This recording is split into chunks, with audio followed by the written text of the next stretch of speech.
Pensamiento del día. Lunes 30 de junio. Trabajar por el mundo unido.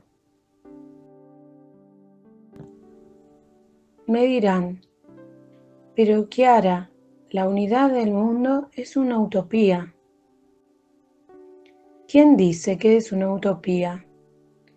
¿Por qué el pensamiento del mundo no puede ceder en algún momento? ¿Por qué no puede cambiar algo?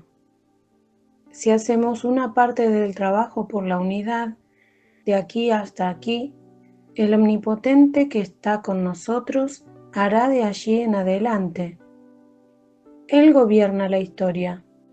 Él es quien lleva adelante los acontecimientos.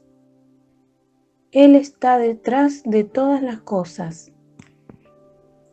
Por lo cual, vayamos hacia adelante con confianza. El que todos sean uno es una realidad por la cual Jesús rezó. Es Dios que pide a Dios.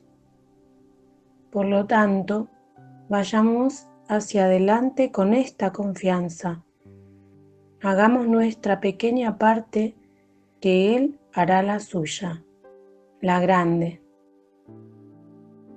Kiara Lubick, La Unidad, Editorial Ciudad Nueva.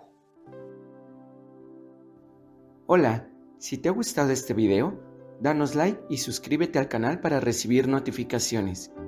Recuerda que es libre y gratuito sin ningún compromiso. Palabra de vida. Junio de 2025.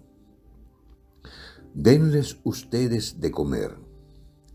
Del Evangelio de San Lucas, capítulo 9, versículo 13.